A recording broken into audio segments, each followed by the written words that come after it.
We don't want to Close my waste WhatsApp. any of your valuable time. Well, ladies and gentlemen, but particularly the ladies, I think. We're very lucky to have a little bit of time with Kieran Lancini. Would you call yourself a country singer, Kieran? Yeah, I think so. Yeah, country through and through. I grew up, singing country music, and as a kid, and yeah, doing Star Maker, and went to Tamworth loads of about 7 years in a row, and listen to country every day. So yeah, country singer is a great description. Fantastic. Very, very good. He's released a new song recently, I Need You, and it's a real banger, but it doesn't bang. It's just a fantastic tune. I really enjoyed it when I heard it. I got straight on the email blower, so to speak. You'll know the word blower from hanging around London, right? Yeah, no, totally. And talk to Cameron, and talk to Kieran's people. So we could have a little bit of time and talk about his journey, which has been a really interesting one. From young lads singing, I guess, in pubs and clubs around your area. What area of Queensland are you from? I was born and raised in far north Queensland in a little country town called Halifax. Very small town, about 400 people, had 4 kids in my class growing up. Yeah, it was amazing. And, music was a very big part of my life and always has been, I think, just because there wasn't much to do where I grew up. And yeah, just listened to loads of, eclectic music, because my brother was more into like the heavy metal and the 80s rock bands, and then my sister was more into the kind of indie pop stuff. And I was into the sort of 60s music when I first started listening to music from my parents. And it wasn't until I was like 16 when I really kind of discovered country music. And I just fell in love with the storytelling. And yeah, and I think it was a love affair that's lasted now for quite a long time. Absolutely. But you went away. You fell out of love with performing. Is that right? Yeah, I mean, I was very fortunate. I've always wanted to be a singer, always wanted to do entertaining. And at the age of 21, I finished my university degree in James Cook University in Townsville. And Mom was like, when I was a kid, I was, Mum, I always want to go and be a singer, I want to be an entertainer. She's like, you're not going to go anywhere unless you have a university degree under your belt. So I'm like, fine. Went to university, studied a tourism and administration and like business degree. The day I handed in my last assignment, I was on a plane to Sydney to further the music. Mm-hmm. And within 6 months of living in Sydney, I won Star Maker, which was an amazing experience. And I learned a lot during that time. I was still a little young country kid, I thought, at that stage, and kind of being thrust into the limelight, touring and writing and meeting all these amazing people in the industry. And you kind of had to grow up a lot. And there was a lot of faking it till you make it on my part as well. Oh, yes. Still doing it now at my ripe old age, still faking it till I make it. You have to do it, don't you? And you've Yeah. got a lovely voice, mate. Would you call yourself a crooner? I'd call you a crooner. Oh, I don't know. Well, I suppose, but yeah, I just I love a ballad, and I love a song that tells a story. And I think the songs that I write um are in that kind of realm. And yeah. All right. Well, let's move away from music here right now. I want to test how British you are, how Aussie you are. Well, let's go Oh with God. British. Oh Now, shit. here's some Cockney rhyming slang. Oh no, I'm gonna be terrible at this. You will. You might be great. Don't look. You got to be positive in this business. All right. This is an easy one. Apples and pears. Apples and pears. Stairs? Yes. Ding, ding, ding, ding, Okay. ding. Very good. Okay. That's Yeah. great. This one's a harder one. I didn't know this. And I've listened to a little bit of Cockney rhyming slang in my life. Pirates of Penzance. Think of Penzance. Pants? That's it, exactly. You say you don't know, but you know them all. I've only got 3. I wish I had 23. Oh God. This is fun. This is so much fun. This one I didn't know either, though I'm sure I'd heard it. Barney Rubble. Rubbish. Close. Don't get in any Barney Rubble. Oh, So- kind of like a fight. Well, like a punch rhymes up? with rubble. While you're out, No, young man, don't get in any Barney rubble. trouble. That's it. Oh, But okay. I gave you a lot of hints there. That's 2 Yeah, out of you 3. did. That's very good. I mean, I've been over here for what, 15 years now, and still, learning bits every day from the English culture. I mean, the Yeah. food, is a bit terrible, but other than that, it's my home now, I think. I do miss Australia. I do miss it so much, and especially around the kind of pandemic time, I kind of would Mm. love to get home and see the folks and the family still there. So one day when the planes are allowed to fly, I will be back. What have you been doing in that time? It's you can't give us a day by day or even a month by month, but can you give us an overview of what you've been up to? Over the 15 years. Yeah. Yeah, so I kind of I wanted to come to England ever since I was a kid. I sort of just was decided I'm going to go on a holiday, like a 6-month holiday, as you do when you're young, because Star Maker and music, I released 2 successful singles in Australia. I did the tours, and I was like, I want to do this now while I still can, while I'm still Mm. young. So 6-month holiday to Europe, traveling around. Got to England and never left, basically, and I'd missed my return flight home, and yeah, kind of just stayed. And I thought music was definitely something in the past. I didn't really think about it. I was sometimes went to a karaoke bar and cracked open the bottle of cheap red wine and got up and thought it was Bon Jovi kind of thing. But I kind of got into a corporate life. I worked for an entertainment company and got to travel around and open up leisure attractions, and did that for a few years. And it wasn't until I got an email and a call to come back for the 40th anniversary of the Star Maker show, that I thought, why not? It's a chance to go back home, see the folks. Hadn't seen them for about 4 years at that point.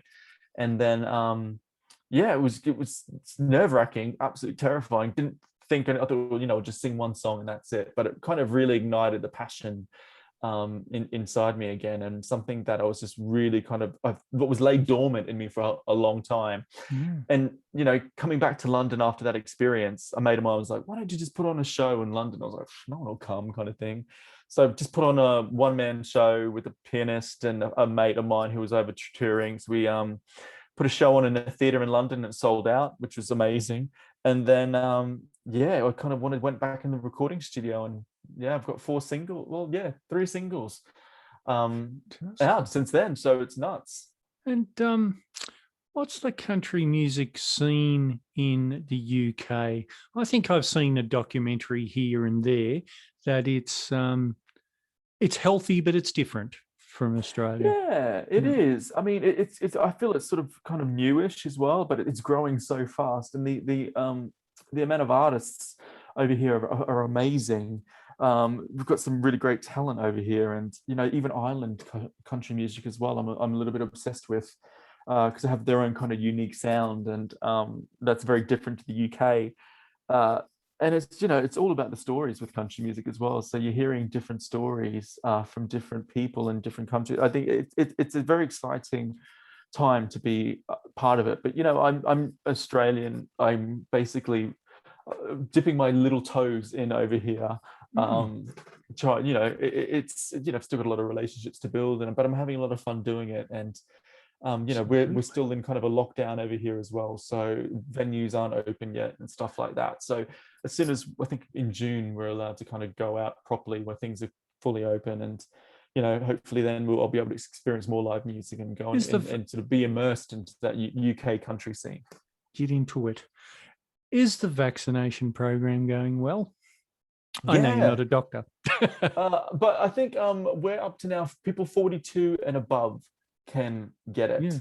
So a few mates of mine are actually got booked in to go get it, and then yeah, it's moving quite quickly, and things are slowly starting to open up. I mean, we can go into shops now with masks. Obviously, pubs are open, but you have to sit outside. Yeah. Which is good, because it was months and months. What I was cooking for myself, and when I went to a pub on the weekend in the garden, and just so good, someone else cooking for me, and I didn't mind that I had to buy the exorbitant, bottle of wine that cost so much, and Yeah. I didn't mind that, just because it was I missed it. It was very, very different, and yeah, I missed it. It's been a strange old 2020, 2021. It's been very strange. It's been very different, and very different in Australia. I guess your parents weren't particularly affected, or are they still up there? Or have they relocated to the big They're smoke? still up there in North Yeah. Queensland. Mm. They're all fine. I was talking to Mum a couple of months ago, and she's like, "Oh, my Queensland's locked down because there was like 10 Mm. cases in Queensland." I'm like, "Mum, there's like 10 cases in the floor of my building that I'm in," Yeah. kind of thing. You know, it's just very different how the UK handled it to how Australia did. And Yeah, you know, Queensland's been very strict, and that's their right yeah. to do that if they want to. But now we're coming out of that, and it is Kieran Lancini time. As a young chap, how you said like you were into what you were? How could you be into stuff? Was it through radio?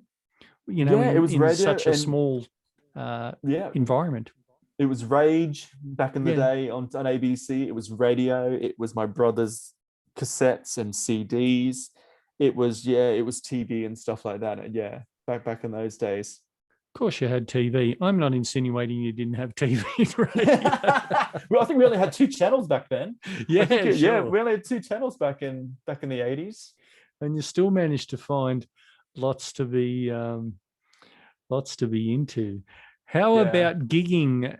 I suppose it's a bit tough to think about what you're going to do, or I guess you can think about it at least. You can think about it, but doing it over here is just a bit tricksy at the moment. Yeah, I think as soon as the the venues open, I'd love to get out there and play the songs. And yeah.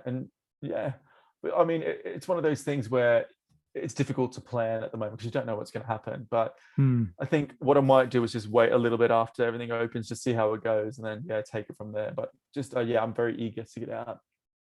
Fantastic. We got to talk about influences because you can't have a music conversation without influences. Yes. Give us a little bit. Okay, for a country kind of influence would be Vince Gill. Yeah. I love his sound. I love his style. There's also a 90s country artist called Brian White, which we still listen to today. And then I'm also, from a songwriter point of view, and like you're probably gonna laugh at this, and I'm a little bit obsessed with Stock Aitken and Waterman, and they're great. Yeah, but the way they structure a song, they don't get enough credit for it because some of their songs are absolute geniuses, like absolute genius. They're not simple. Try and play one. That's what I'd say to any of the detractors. Absolutely insane. Like they don't get the credit they deserve. And I think I've got loads of influence of like growing up and with my brother listening to the Gypsy Kings. I've got a really strong appreciation for kind of the Spanish music as well, and like Selena Quintanilla and all that kind of stuff. I'm sort of drawing loads. My Spotify algorithm is a bit messed up because you should do a Spanish style album. I can just see you in like one of those tight little bullfighters. Well, the sombrero not as good. Tight little bullfighters outfits, but can't do too much with the legs because pants splitting. You're always in jeopardy.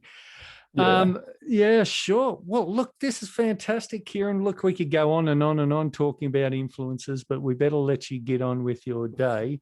The thing we want to remember is to just Google Kieran Lancini and look, buy everything he's put out. Buy it. Don't stream it, because 0.02 of a cent is not paying your rent, Kieran. We need to get those dollars flowing in. I'll say that. You don't have to say that. Well, no, I appreciate the support. Thanks so much. Yeah, and if people want to, listen to the tracks and get in touch, find me on Instagram, Facebook. I tell you, the people that want to listen to your tracks is because you're so lovely voice and so smooth. Is young ladies that want to get pregnant. They're the ones that should be listening. Not personally from you. I'm talking about listen to that music and things are going to happen. But thanks so much, Kieran, for your time. Thanks, Dan. Appreciate it. No problem.